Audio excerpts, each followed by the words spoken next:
battle of the week, and let's see what's happening in the world. One thing that we know is happening in the world is Biden is over there in Eastern Europe, definitely saying that he is still supporting Ukraine and is going to continue giving them aid and other things. As a matter of fact, he says that he may be even amping the amount of aid and all in that kind of space. But yes, the U.S. President Joe Biden met leaders of NATO's eastern flank on Wednesday. That would be today to show support for their security after Moscow suspended a landmark nuclear arms control treaty over strong Western support for Ukraine. Biden arrived in the Polish capital of Warsaw late on Monday after that surprise visit to Kiev, just days ahead of the anniversary of Russia's invasion of Ukraine on February 24th, 2022. So that anniversary will be coming up on this coming Friday. Amid the highest tensions between Russia and the West since the Cold War over 3 decades ago, Biden addressed thousands in downtown Warsaw on Tuesday and said autocrats like Russian President Vladimir Putin must be opposed. Hours earlier, Putin delivered lengthy remarks laden with criticism of Western powers, blaming them for the war in Ukraine. Biden said the West was never plotting to attack Russia and the invasion was Putin's choice. Putin also backed away from the New START arms control treaty, a 2010 agreement that limits the number of Russian and U.S. deployed strategic nuclear warheads and warned that Moscow could resume nuclear tests. To that, Biden said he made a big mistake Biden said that of Putin's decision when asked about it as he headed into the meeting with those Eastern European allies. Earlier on Wednesday, Biden met with staff from the U.S. Embassy in Warsaw, who were gathering leaders of the Bucharest Nine, the countries on NATO's eastern flank, such as Poland, Bulgaria, and Lithuania, that joined the Western military alliance after being dominated by Moscow during the Cold War. Most are among the strongest supporters of military aid to Ukraine, and officials from the country in that group have called for additional resources such as air defense systems. At the meeting, Biden planned to reaffirm commitment to their security and discuss support for Ukraine before he returns to Washington. The Kremlin said it regards NATO, which could soon expand to include Sweden and Finland, as an existential threat to Russia. Lithuanian President Gitanas Nausėda said he wanted greater involvement of the United States in Europe, NATO's eastern flank, and more weapons sent to Ukraine. Let's give Ukraine all the weapons it needs to defeat the aggressor, Nausėda tweeted on Wednesday ahead of the meeting. Let's continue building up our own defenses. Eastern NATO flank must remain in our focus. No soft spots should be left. And of course, we all know that Lithuania was a former Soviet republic that is on Russia's doorstep, and it joined NATO in 2004 and plans to host Biden in July for the Security Alliance Leaders Summit. So not all of the Bucharest Nine have been quite so ready to aid Ukraine, notably Hungary, which has pushed back on some EU sanctions on Russia, and along with Turkey, is the only NATO member still to ratify the letting Sweden and Finland into that organization being NATO and everything. But that's some of the things that we're hearing from that side of the world. And of course, Putin has issued a nuclear warning to the U.S. and threatens to resume those weapons tests, like I said earlier. And in other news, more than 1,000 flights were canceled as major winter storms threatened to produce historic snowfall. No snowfall here in North Carolina. As a matter of fact, it feels like it's about 60 or 70 degrees, and it's been feeling that way for a few days. But hey, in other parts of the country, it is definitely falling into that whole snow region and snow kind of thing happening, but not here in this part of the world where me and Nick and other folks are. So we'll see what folks got to say about what's going on with the weather. And speaking back to Russia, China's economic support for Russia could elicit more sanctions. So maybe we're going to sanction them more since they apparently are supporting the Russian invasion and aggression and all in that space. So we'll see what the folks on the panel have to say about all of that. And there is definitely folks even in his own party that are saying that Putin's war is a year of miscalculations. Boy, that's like an understatement and a half, in my opinion, but that's just one of the things that is being said. And of course, there is even a rift between the military and the Wagner group, because the Wagner chief is accusing Russia's military leaders of treason. So that is something that's going on. And apparently, the Wagner group is also using pop culture to recruit new Russian fighters. And that's one of the things that we're hearing. And if you're wondering what's going on in other parts of our foreign policy, the Biden administration has rolled out new asylum restrictions mirroring the Trump era policy. So they apparently are having some policies that are very Trump-like, and that is what is going on as they have announced a new border crackdown. So that is something that we are seeing in that part of the world. So that is something that folks may be interested in. And apparently, Seattle has become the first U.S. city to ban caste discrimination. That's right. Seattle has become the first U.S. city to ban caste discrimination. We do know that caste discrimination exists in other parts of the world, and maybe there is a large Indian population in Seattle or some of the other ones that are caste oriented, maybe because that's why they're doing that. But I would be interested to see what folks have to say about that part of what is happening as well.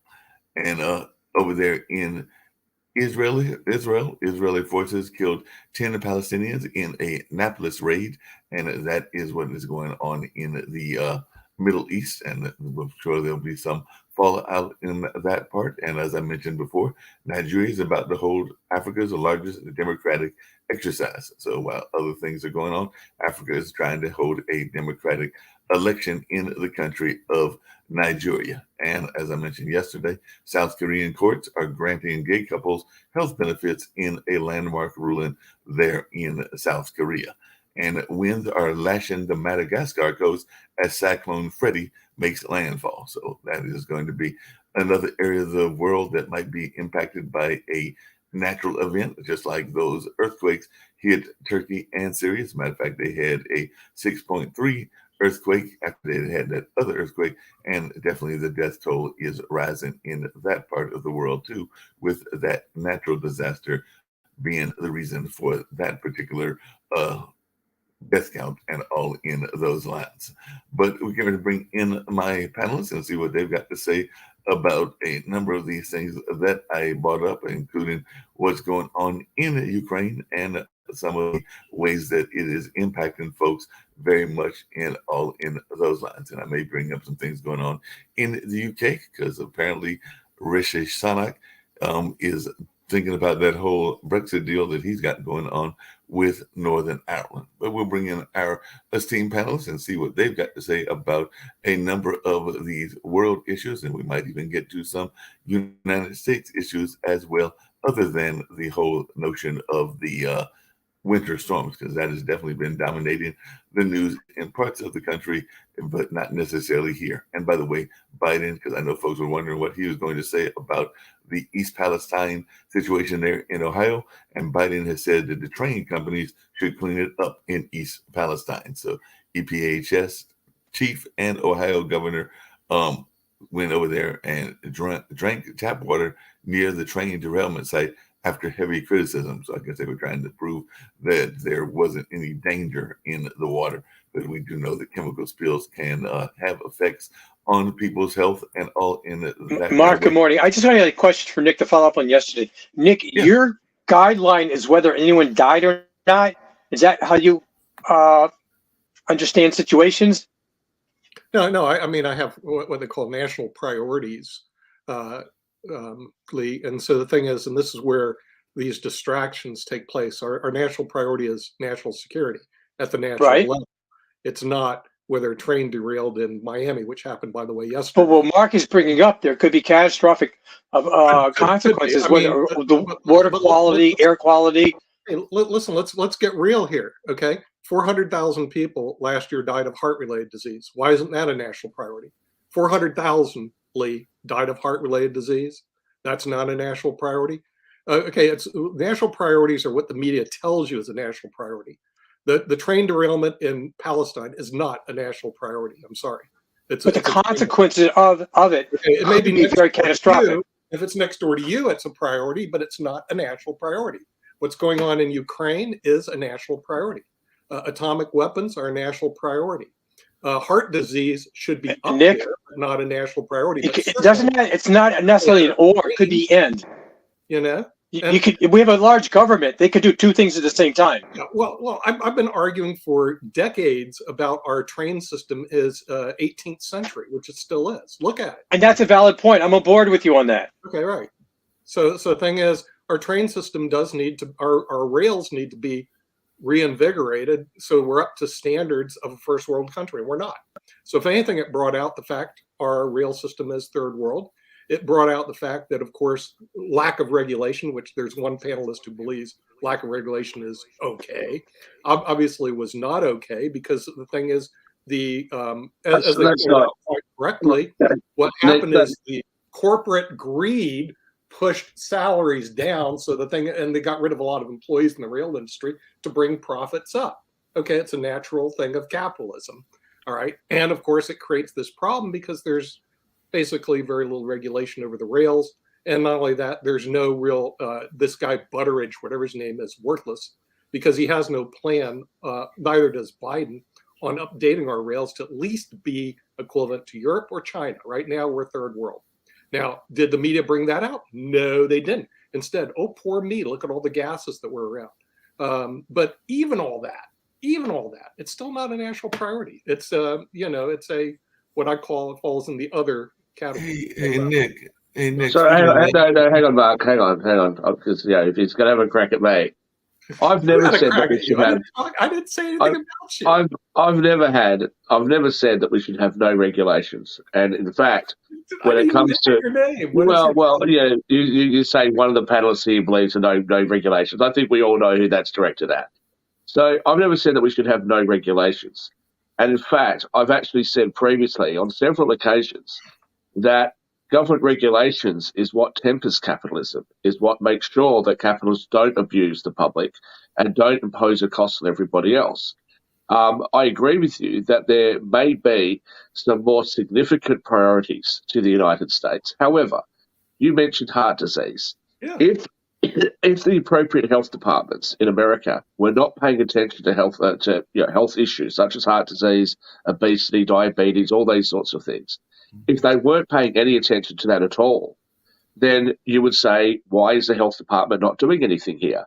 I think that with the EPA not going in and testing the water earlier, with the federal government not saying anything, it's a bad look. They should be saying something about it. I mean, 2 weeks without really saying anything. Pete Buttigieg hasn't really done too much, and I don't think that looks good. That's their department. I mean, this transportation issue is clearly Pete Buttigieg's area. This is what he should be looking after. So that doesn't mean that you can't also go to the Ukraine and you can't also focus on what's happening in Europe. But this is an issue that's affecting Americans. And for your comments about the deregulation of the railway industry, well, once upon a time, there was a lot of railroads in the United States. There was a lot of competition in the United States. And what happened? The government stepped in, and all of a sudden, railroad companies became bigger. They became less competitive, and there hasn't been much of an investment there. But I will agree with Biden, actually, that this is the railroad's responsibility to fix this. And whatever the fallout is, whatever the cost of this is, it is the railroad's responsibility. But we know that private enterprise is not very good at taking responsibility for these sorts of things. And so that might be where government needs to step in and say, hey, look, the cost of this is going to be, I don't know, $5 billion, $10 billion, whatever it is, and you're wearing it. That's something that the government needs to do. That's an appropriate use of government power. Government's supposed to be there to protect the interests of everybody and to make sure that the world operates in a relatively fair way. And clearly it's unfair for any person or large corporation to impose a cost on a whole heap of people without compensating them for it. And that's all well and good. But what I'm saying, Shaquille, it's not a national priority. In other words, our number one priority. You're acting, Nick, as though it is down on the list. What you're doing, Nick, is what you always tend to do whenever there's any criticism of the president that you voted for, which is that you will twist and turn reality into something else. Criticism of the president. You're acting as though that because this isn't a national priority in your eyes, it shouldn't even be discussed. The federal government should be like, it should be a discussed, train but derailment with a whole heap of not- chemicals spilt into an area? Oh, who gives a shit? We'll just let that go. There was a derailment in Miami the other day, and somebody actually got killed. Where's the outrage? Okay. Is there a chemical spill in Miami? Is there a chemical spill in Miami? It shouldn't be happening in Miami either, but was there a chemical spill in Miami? Use alert. We have 1.6 million attorneys in the United States that clean up this mess through litigation. So the thing is, that's where. I see. So after you're happy, just to make sure that I understand you correctly, you're quite happy for there to be all these regulations that tell lawyers that they can't criticize the legal profession, that create 70,000 pages of regulations in relation to tax. You're quite happy for the government to step in on all these other things, but when it comes to a massive chemical spill in Ohio, why should the government be involved at all? Let private enterprise deal with it. Hey, Mark, I just asked Nick a question. Hold on a second. I had a quick question to ask. Quickly, I want to follow up on Nick. War in Ukraine is much bigger. Nick, high up on your list is heart disease. What do you, Nick? You brought up heart disease. The federal government. What do you want the federal government to do? Require diets, exercise. How are they supposed to get involved as opposed to personal responsibility? Federal government needs to prioritize their time. In other words, anybody who's in time management or an executive position knows you have to bring to the forefront the most important issues first and relegate the other ones down. Well, that sounds nice, and everybody agrees to that. But what's that to do with heart disease? Heart disease is up there. It's way above a train derailment. So what do you want the federal government to do? Tell you what to eat, when to exercise? Well, the thing is, there is some point to that, Lee. Okay, in other words, this goes back to personal responsibility. A lot of the reasons we have heart disease is we have obesity epidemic in the United States. I mean, right? I agree with that. Area, but come to the South. Come to where Mark Lee lives. Come to my area. Well, actually, Mark lives in Durham, and they're pretty good shape there. But I'm from Georgia. Obesity is rampant. 40% of the population of the United States is overweight and obese. Okay, so what could the government do about it? Remember our fast food nation? Do we really need a fast food nation in the United States? And why isn't that a priority, which kills 400,000 people as opposed to a train derailment in Ohio? So why? I'm on board with that. What are your solutions? Yeah, I'm sorry, you're going to the day? Hold on a second. Nick, are we going to have the government imposing where the McDonald's and other things can be placed? Because I agree that it is the fast food nation. Mark, Bloomberg tried to do that in New York City, getting rid of big gulps. You can't buy something over 16 ounces. It didn't go over well. That's what they call a good start, especially when you're talking about these high calorie soda drinks. See, it's unfortunate that people aren't smart enough to say, "Hey, I'm just going to not drink this stuff." So the thing is, unfortunately, we do need to create a system that discourages fast food nation. It started off by putting the calories on some of these places. No, I got the calories thing, but is David, the founder of Wendy's, ancestors or Ray Kroc's ancestors going to actually, because I don't think either one of them are living, are going to be able to be told where they can place their restaurants and everything? And how is that going to go over? It's like smoking. Okay, why don't we just have cigarettes on every bloody block? It's because Nick figured out cigarettes are dangerous. Nick, when you were a kid, were there calories counts on all the products? We were much thinner back then. Franchises out, shut them all down. In other words, the thing is, we don't need fast food nation. You just get rid of them, and make it extremely difficult, just like cigarettes, for people to get a hold of them. And that I'm not sure if it's going to cure the obesity problem, but it's certainly a step in the right direction. So goodbye McDonald's, goodbye Wendy's, goodbye all the junk food that you love to eat, because it's addictive, it's bad for you, it's like cigarettes, it's like alcohol, and it creates obesity, heart disease, runs up our medical bills in the United States of America. And Nick, there are going to be people like Mark and myself say maybe that's a racist policy, because where are these fast food restaurants? They're in poor neighborhoods. Neighborhoods for you we can't afford to go to. But the thing is, it could be a positive racist policy, okay? Because the thing is, what happens is it may kill, and Mark will have to do the study on that, an enormous amount of blacks relative to whites. But it doesn't matter. It kills people, all right? And that is a priority, or should be a priority other than a stupid train derailing Nick, whenever Democrats have tried to help people of colour or blacks specifically, hasn't worked out that well. So leave them alone. Yeah, I was going to ask Shaquille, from an economic standpoint, how would that work? Because I'm thinking that would be a serious blow if we took out the fast food. It wouldn't. It wouldn't work. That's why Nick likes it. Just take it out. That's why Nick likes it, because it wouldn't work. It doesn't make any economic sense. A lot of kids would go hungry. They can't get that $1 meal. And I'm 39, Nick. I'm 39 years old. I don't need government to tell me what I can and can't do. If I want to have a cigarette, which I just had, then I'm going to have a cigarette. Thank you very much. If I want to drink too much, which I frequently do, then that's what I'm going to do. I'm 39.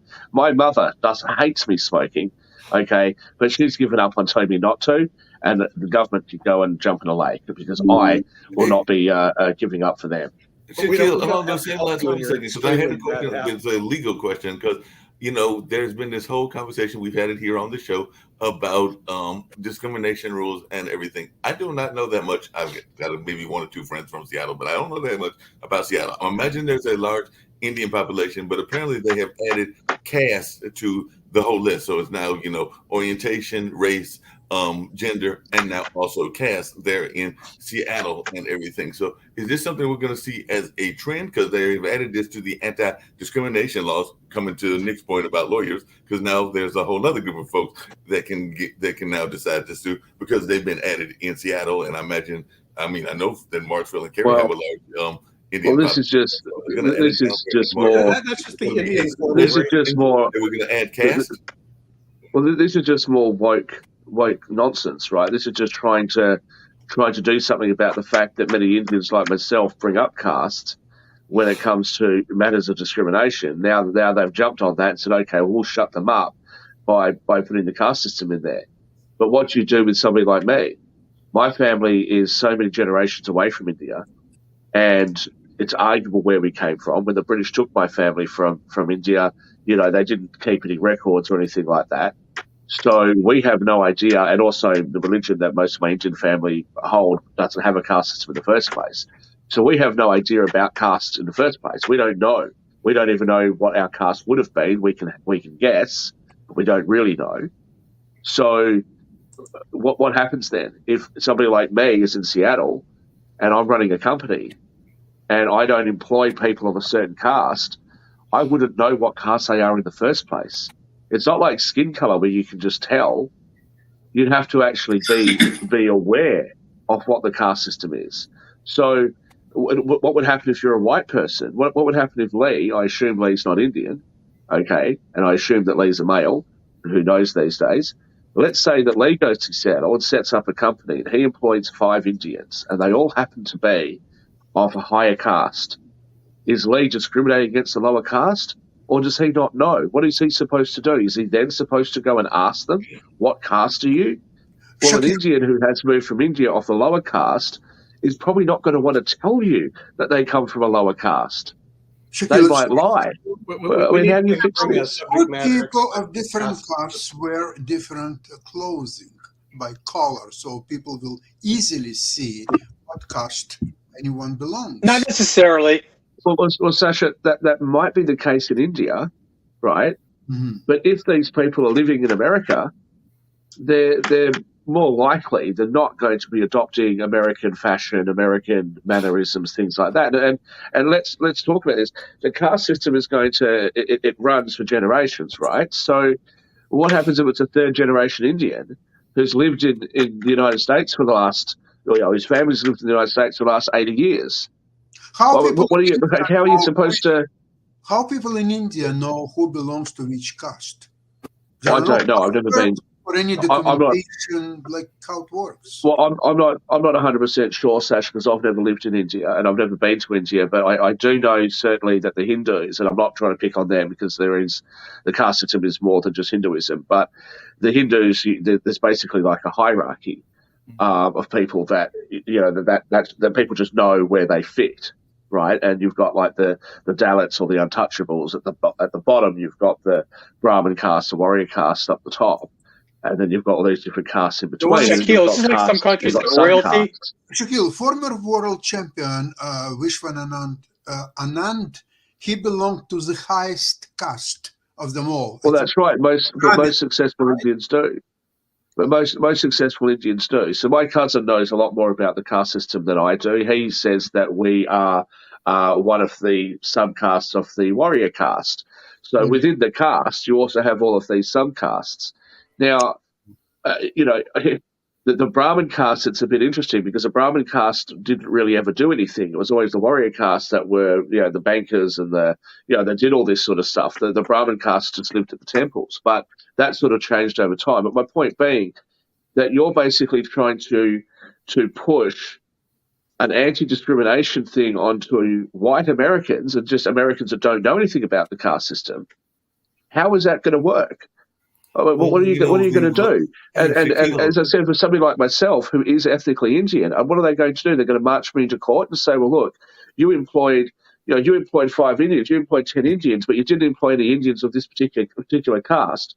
I don't know any better. I think this just sounds ridiculous. The one lone vote actually kind of agree with you because Council Member Sarah Nelson, who cast the lone dissenting vote, said the ordinance is a reckless, harmful solution to the problem for which you have no data or research. This could generate more anti-Hindu discrimination and could dissuade employers from hiring South Asians. The community that is being impacted is deeply divided on this issue. So she's actually agreeing with what you're saying, that it could stop folks that are, and Seattle is a tech area, and they do have a high amount of Indians that are in that tech field that could dissuade, say, a Microsoft from wanting to hire more Indians.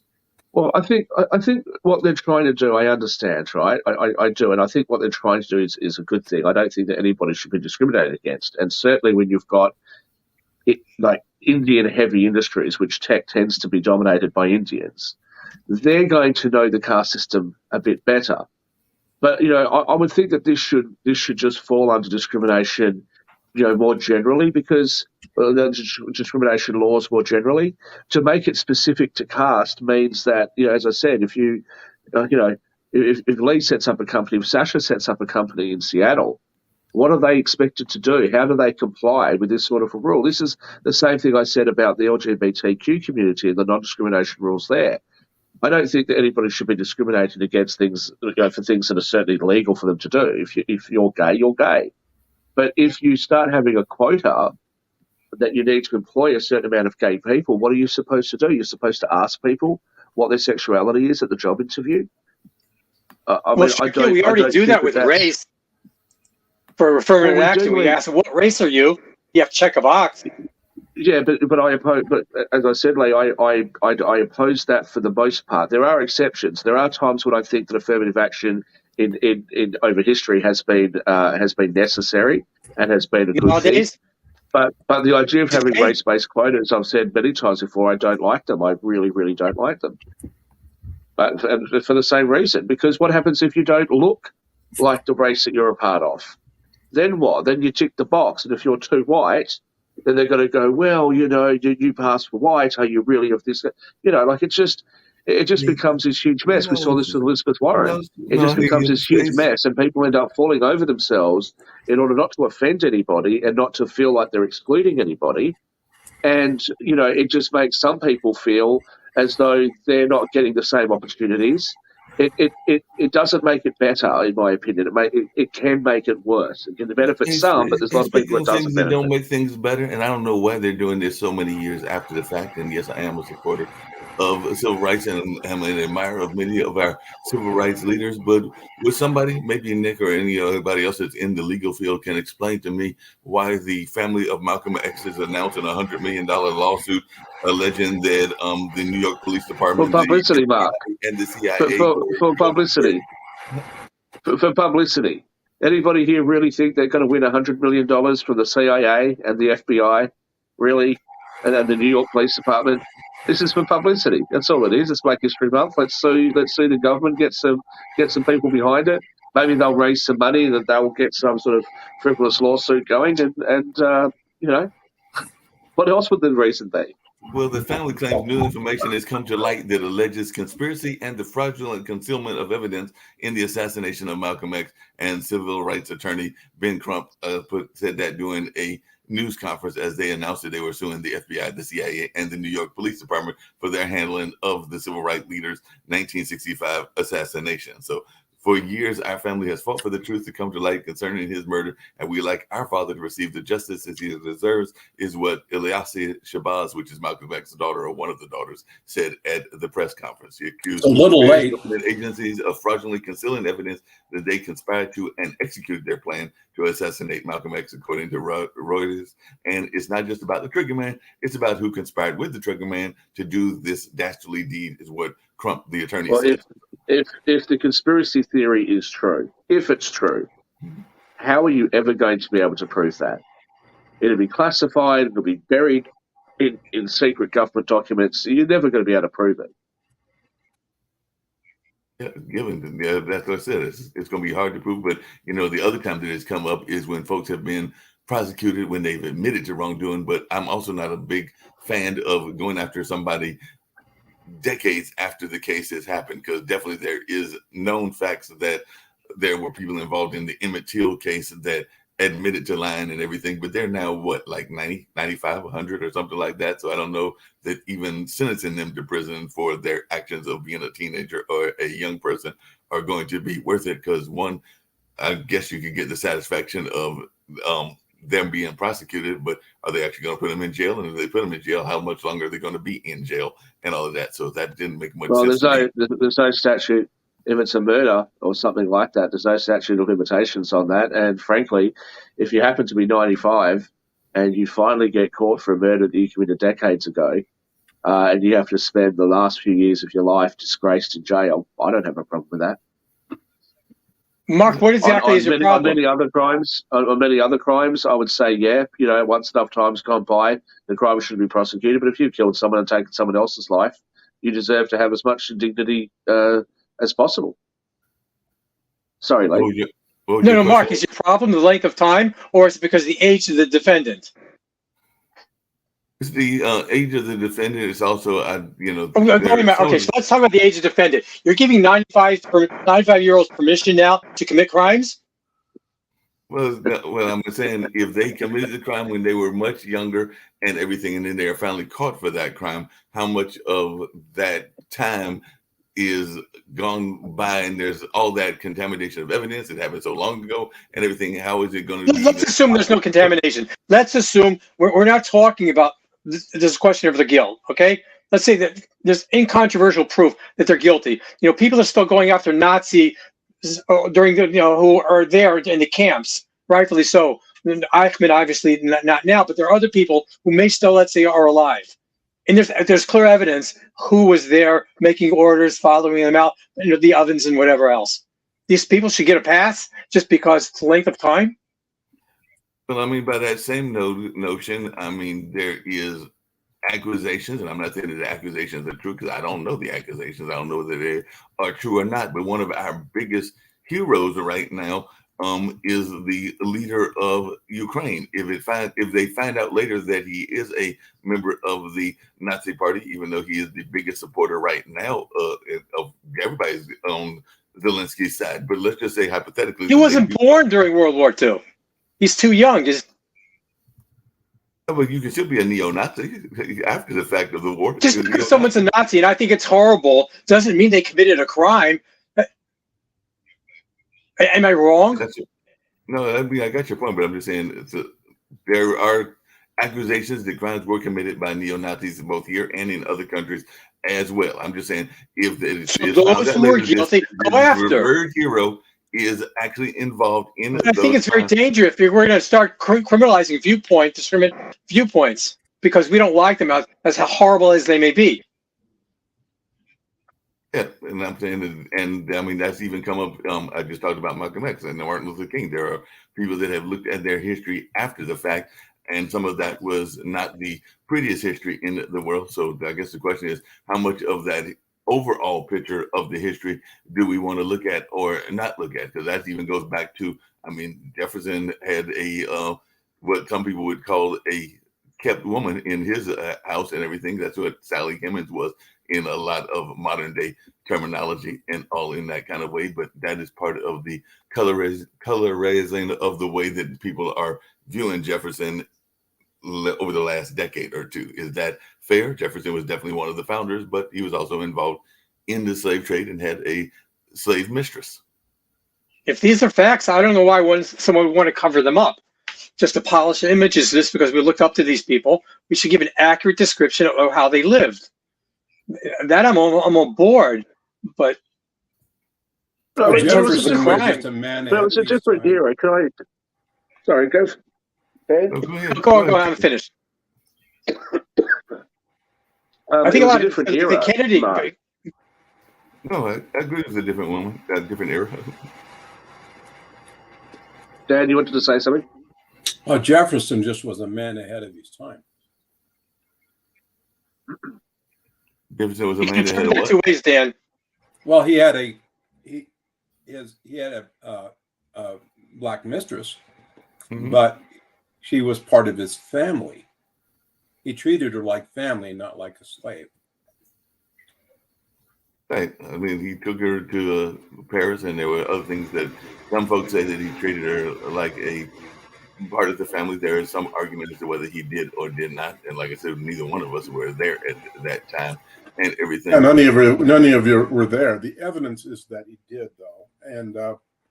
And so, being critical of Jefferson is a little bit late, So she was very close family to him. Right? Yeah. Poor guy. Poor guy needed companionship in his old age. What can we say? One of the groups, Nick and Dan probably going to get on my case for bringing this up, but we are a news story and we are a news agency to some degree and everything. So what are we hearing about this whole thing going on with the Mormon church? Because that was the other thing that I did see in the news, where they are being fined over claims that they hid the 32 million of investment. So there's all this kind of stuff going on. I don't know anything about it, but they are talking about shell companies as well. So is there any reason? It was a disclosure issue, and they basically gave him a pat on the wrist, $5 million fine, and a $36 billion investment portfolio was a slap on the wrist. They probably came up with some sort of settlement. They are a nonprofit organization. There is some question of whether or not they really have a reporting requirement like that. And for years they didn't. And so it's just a technicality. They blew it and they're paying a fine. Big deal. Gotcha.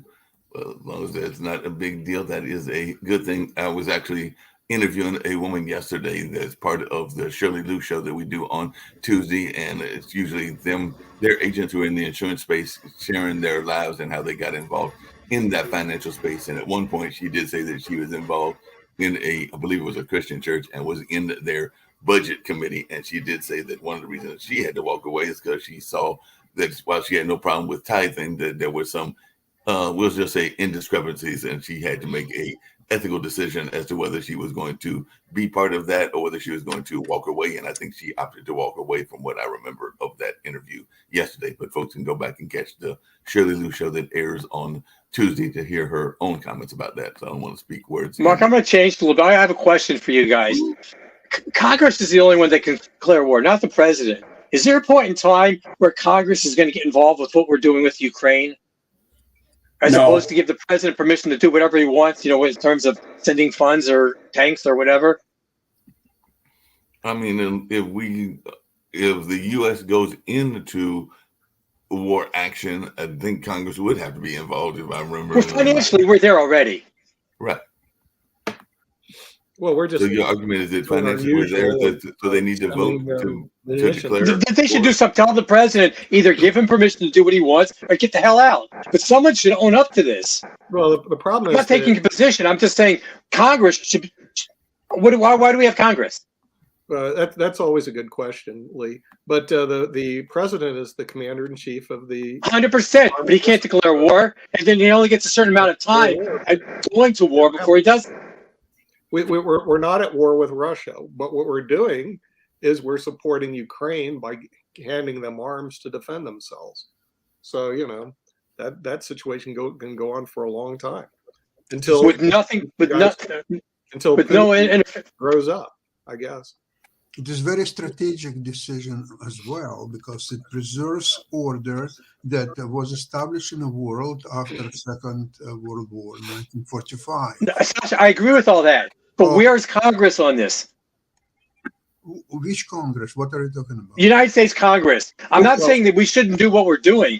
I'm saying how much authority does the president have to spend billions of dollars, supply weapons, with Congress not doing anything at a certain point in time? This really, basically, this is war. Excuse me, Congress is now controlled by Republican Party, okay? So Republican Party, apparently, according to The House is. job, right? The Democrats control the What's the Senate. difference? Which party? Well, Why is that relevant? Republican Party now controls the House, as we know. And right? therefore, in your opinion, they're not doing their job. 100%. Yes. No, right to your What is their job to do? right to Donald Trump, right to They have to declare war or tell the president, stop it. So You don't have authority to do this. Let me get this right, Sasha. Where are they getting the money from, Nick? The military budget. In other words, the Congress They should cut it off. military budget. Cut it off, I And guess, is what you're saying. Biden, Once- commander-in-chief of the U.S. forces. Well, the military does not have an unlimited budget.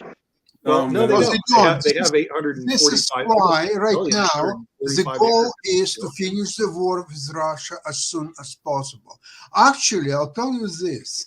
Ukraine is now getting more arms, more weapons from the West and United States that it can even employ and store. They're just being bombarded. Here are so many tanks. Here are so many weapons. There are so many ammunitions here and there. And Ukrainians are getting their busy 24 hours a day to accept it all. So Ukrainians are now building the strongest, the biggest, the most effective army in Europe. It's gonna be a military superpower because when you will see when Russia will start go apart, Ukraine will absorb a lot of Russian territories. And Do you really believe that's a good idea? well, look at it this way.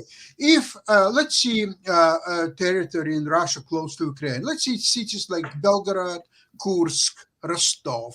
Let's see if they have referendum and they want to get out of Russia. But there will be no Russia, actually, as we see it today. So they want to join Ukraine, simple and pure. So Ukraine now has to vote to accept them to be part of Ukraine or not. Let's see, probably they will vote to accept them. So they will accept probably most of the European territory of Russia. So what's going to left in Russia, it will be some Siberian territories, which will be all ruled by Chinese by that time. And essentially, Russia will disintegrate. There will be no such country. So then Ukraine is becoming number one power in Europe, not only from... And Ukraine becomes Russia.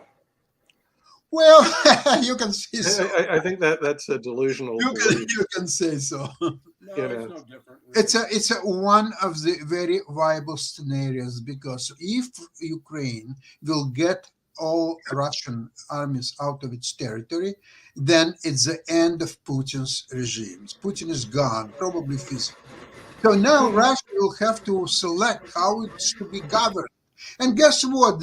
A lot of territories that are not connected to Moscow directly, but a little bit farther, like Tatarstan, like Yekaterinburg, like many places in Siberia, they will say, do we really need Moscow? What is good for? What Moscow has lately done for us?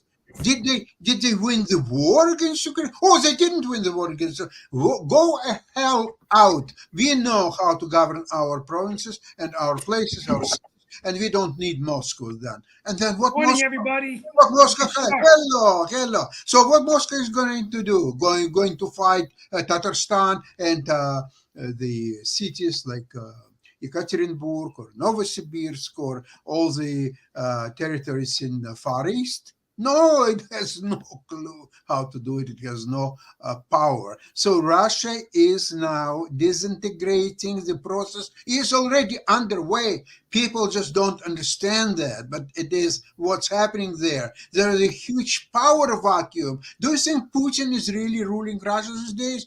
He's whistling between his generals and people like Kadyrov or this idiot Prigozhin and other warlords and so on. And they're not really there to fight Ukraine. No, they are preparing to post Putin's Russia and how to fight. There is trillions of dollars, different businesses, the resources, just anything. And remember one thing, in Russia, power and wealth go together, always together. If you don't have power, you don't have wealth. If you don't have wealth, you have no power whatsoever. So therefore, they're preparing to post Putin's Russia. It's not restricted to Russia, Sasha. No, that's not just restricted to Russia. Hey, I do have a question. That's the new world order, don't you know? And I'm glad that Steve's here because, Steve, a couple of things. One, we were talking earlier about Ohio, and we're waiting to see when Biden's going to go visit Palestine, Ohio. But apparently Trump's going to go visit Ohio right now and everything. Of course, there's the border policies and all in those lines. And some people are saying that the Biden policies are very much mirroring what the Trump policies were, because apparently he's trying to crack down on the border. But that's not the question I had for you, Steve. Well, can I just respond? Can I respond to that just very quickly? Because I just went to your border. I just went to your border, and can I just very quickly say? Well, I was just going to say one sentence. It was actually slightly more difficult for me to go to the United States this time than what it has been under President Trump or under President Obama. I actually required a little bit more paperwork to be able to go. So that was interesting. I wasn't expecting that. Because you came here legally, Shakil. Yeah, you got here legally and everything. But I came here legally the last few times as well. The question I had for you don't need any paperwork to come back. What are we thinking about competency tests? Because apparently Nikki Haley, she's a candidate, has said that Bernie Sanders is exactly the reason mental competency tests are needed. And she is pushing this whole idea of a competency test for those that are running. So, Steve, are you ready for a competency test should you decide to run for national office? Because apparently Nikki Haley is saying that that's what we need is a mental competency test. Bring it on. I'm ready to go. I've recited all 46 presidents by heart last week, 2 days ago. I'm ready. And I'm ready, guys. I'm ready for. All right. Who was president number 17? Hey, but real quickly, I did want to let you know that a couple things. The secretary of the EPA is actually from North Carolina, Michael Regan, and he's coming here at the end of March. But he's in the middle of this whole train wreck, and it's crazy. And the other thing we haven't talked about is the Supreme Court decision, Gonzalez versus Google. And it looks like the U.S. Supreme Court is not going to change the law that would protect tech companies from legal blame, right? And that's what is the issue here. And of course, Sasha just talked about Putin as we get to Friday, which we're going to dedicate. I'll be from PBS, Carolinas on that day, Friday, but we're going to talk about whole show on Ukraine, even though Sasha Star has his own show. But Biden, coming to Poland and pretty interesting stuff. I don't think that I think politicians should be competent. Right, mentally. Steve, we have a problem with that. If you're going to start giving competency tests, we have politicians in office now who would not pass a mental competency test, such as what's going on in Pennsylvania, and we also have ones who physically won't pass because they have handicaps. How would that work out, as opposed to leave it up to the voters? Yeah, I don't know, Lee. I mean, that's. Well, maybe what should happen then, Lee, is the voters should have to do a competency test before they get to vote. Well, there would be a plan. There's a way to clear the voter rolls.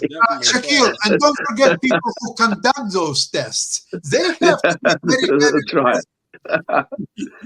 No, I just want to come back to the border thing because I thought that would actually be something of some interest to you guys. So as you know, I'm in Canada, and so. Because I always visit whenever I'm in North America, I'll always visit my family, and then I will drive down. I've got some family in Seattle. I've got some family in Oregon as well. So I'll normally go through there, and then I'll go down to California, and then I'll go to wherever else I'm going to go to in the United States. So I've got family in California as well. So normally you just cross at the border. and you go across, you fill out some paperwork. It's a bit different for Canadians because they don't need the paperwork. But if you're from a visa waiver country, which I'm from 2 visa waiver countries, you go there, you fill out some paperwork. The first time you do it, you get fingerprinted. They take a photograph of you. And then the last several times I've come to the United States, I didn't need to be fully fingerprinted. I just needed to put 2 fingers on the thing, and away I went. So if you fly into the United States, you have to apply for an ESTA, an electronic travel authority form. Now, if you're crossing by land, you don't need to do that. However, that's changed, and it's only been a fairly recent change, so I believe it changed late last year. So now, regardless of how you enter the United States, you have to have an ESTA. So I applied for mine. I put it in last night, obviously. Working hours, business hours is closed in America, so I put it in last night. And this morning, it was all approved in about sort of 15, 20 minutes or something like that. It was approved. But what I found was interesting, I also need to fill out, I think it's called an I-94 form, or I've got to get the CBP1 app, and then I have to, I assume, notify them before I come and fill out my form and all the rest of it. That's a lot more steps than what was involved before. So I was actually reading up on the app, and I was reading up about some of this stuff, and there was some criticism that Biden put this in there to help to process the asylum seekers and help process the immigrants. And there was some criticism that some of them have poor English skills, and this was becoming, more tedious for them, and it was unfair on some of them because there was some glitches in the program and all that sort of stuff. But I have to actually say, for the criticism that I and some other panelists have levelled at the so-called open border policy that Biden and Kamala Harris have on the southern border, these restrictions are slightly inconvenient for me, but these sorts of things actually seem to be not a bad way of dealing with it. It's not a bad way of processing people. But they've got to iron out the glitches and the bugs in the system. But I actually don't think that is such a bad idea. I think this is actually probably a sensible way of dealing with what the Biden administration has been dealing with. So I'll give credit where credit's due.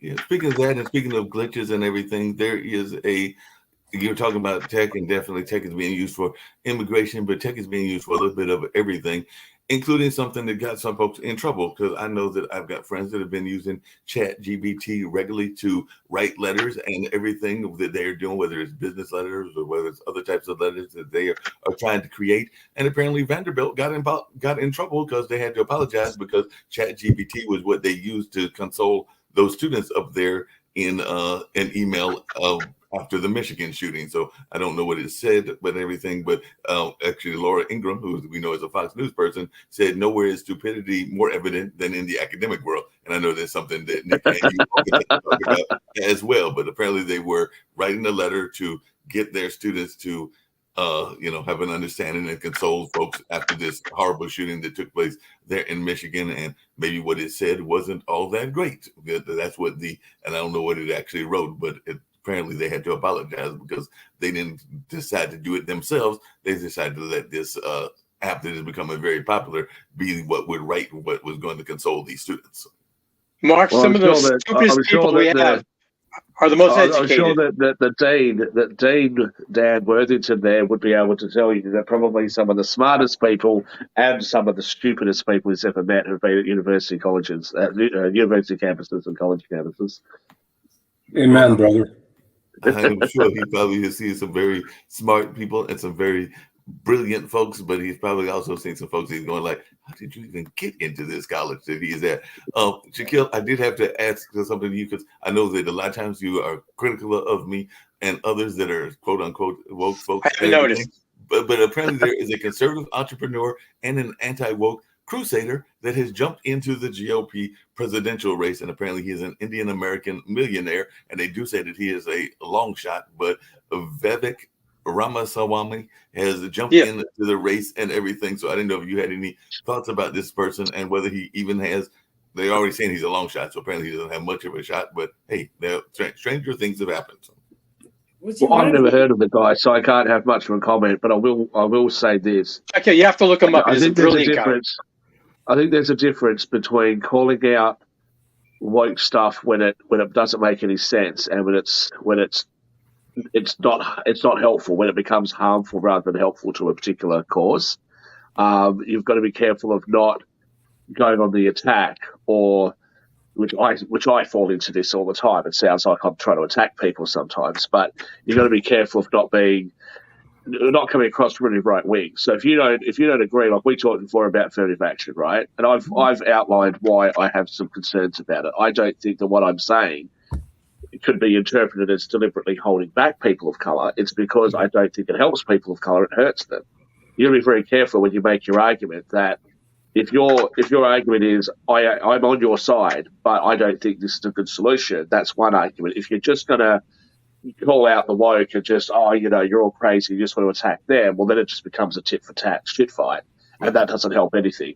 And you see that there was an influencer, I forget his name's at Tate or something, some sort of influencer in the UK that was sort of going on the anti-woke crusade. He got some followers, and then he got in trouble for human rights abuse or slavery or something. I mean, you see a lot of this sort of stuff go on where it's just attacking for the sake of views on the internet. Well, that doesn't really achieve much.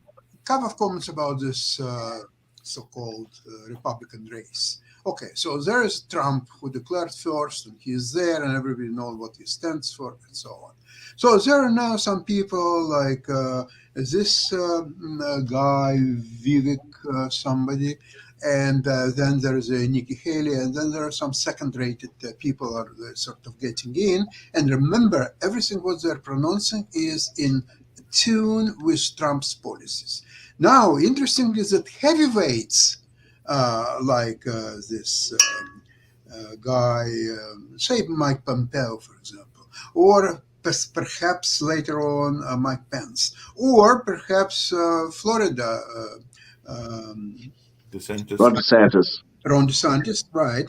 They're not hurrying up because they want to avoid confrontation with Trump. So what they're waiting for, it's about any time now, Trump is going to be indicted in Georgia. And once first indicted is announced, there will be several different indictments which will take him out of Republican race. So that's a time when DeSantis and when all others, they will go in, they will declare whether they will 100% agree with Trump policies or not 100%, but only 75%. It doesn't matter, but because the field will be wide open, and so Republican Party will have chance to be reborn, to be vital, to exchange ideas, and to stand for something. Because now, when Trump is, by all polls, he is so much in the lead, and once the others, like even Ron DeSantis, will jump in, Trump will max loud them, and he will just make a joke out of each and every one, and they want to avoid, because they want to build a political career. They don't need direct confrontation with Trump. That's correct. This is their strategy. Yep. Sasha, even if Trump doesn't run, he's still going to have his opinions, and his followers will still listen to them. When he's indicted, his opinion means nothing, really. To you, maybe, not to millions of others. Listen, his opinion means nothing to you now, Sasha. So why does it matter whether he's indicted or not? Well, if he's indicted, that put him in a special category of indicted. Maybe not. You don't know what's going to happen. Well, it's know what's going to happen in that case. Folks, it's that time for closeout. I will say that I still predict that Donald Trump will be the Republican nominee because he might be able to be removed from office, but an indictment's not going to be enough from preventing him from running or winning the nomination. The more non-Trump people that get in an American system where the extremes of the political parties enable you to win a primary with 30-35%, you still got a lot of chances. Speaking of presidents, I want to close out today with continuing to pray for the family of Jimmy Carter, the 39th president of the United States, who at the age of 98 is facing death with such courage and purpose and focus. He says he's lived a long and productive life, and he is now ready to leave this world. But I will say that he is the one president that I truly believe was able to use the White House as a stepping stone to greater things, helping those around the world to deal with free and fair elections in Haiti, attacking diseases through the Carter Center like guinea worm, helping build homes for Habitat for Humanity, this president worked as hard as an ex-president as he did in the White House. And yes, he wasn't revered as a very effective president and was a president during the Iran hostage crisis and the oil embargoes, and I mean, just the oil crisis and everything going on. But I think history will remember him as a president and a very engaged global citizen, a winner of a Nobel Peace Prize. I will end with this. I met him at Emory University, and the one thing people don't remember about him was that he was a very stern and strict man. Even if copies were double-sided, if pens were misplaced on his desk, the president would scream and get angry, and many people would be afraid when he would come in. They would actually take 2 days off. He wasn't the soft-spoken kind of gentle Southern gentleman. That sounds mature. But one day a student asked him. Anger management problem. But one day a student asked the president, they said, didn't you make mistakes, small mistakes when you were growing up? And he said, no, I did not. Because you don't grow up on a farm, work 3 jobs, go into the United States Navy, captain a submarine, go become a legislator and a governor, and then the president of the United States. This was a man who dotted the I's and crossed the T's. And I think that he was one of the finest citizens our nation to produce. We wish him well. I know Republicans out there thought he was an awful president, but I've talked to many, many Republicans who believe he was a lousy president. Most people think he's a lousy president. But he was an amazing man, and I think that he is an amazing man. And so we pray for his family. And hopefully that's true. He did a lot of good after his presidency. And hopefully he'll set a good example of the change we can make. But thank you all. We'll be talking about Ukraine tomorrow. I'm working on getting us a special guest for Friday. We're reaching out to Professor Claus over at UNC, and we're going to be talking about Ukraine on Friday from PBS Carolina. Thank you all so much for being with us. I'm about to come to America. I'm going to make no more comments about American politics. I'm just going to watch you guys. Can you arrange the popcorn, please? This is going to be fantastic. Popcorn's fun. Popcorn's fun. I love it. I got some over there. Popcorn. I'll bring up the popcorn. Thank you, guys. Be safe. Yep. All right.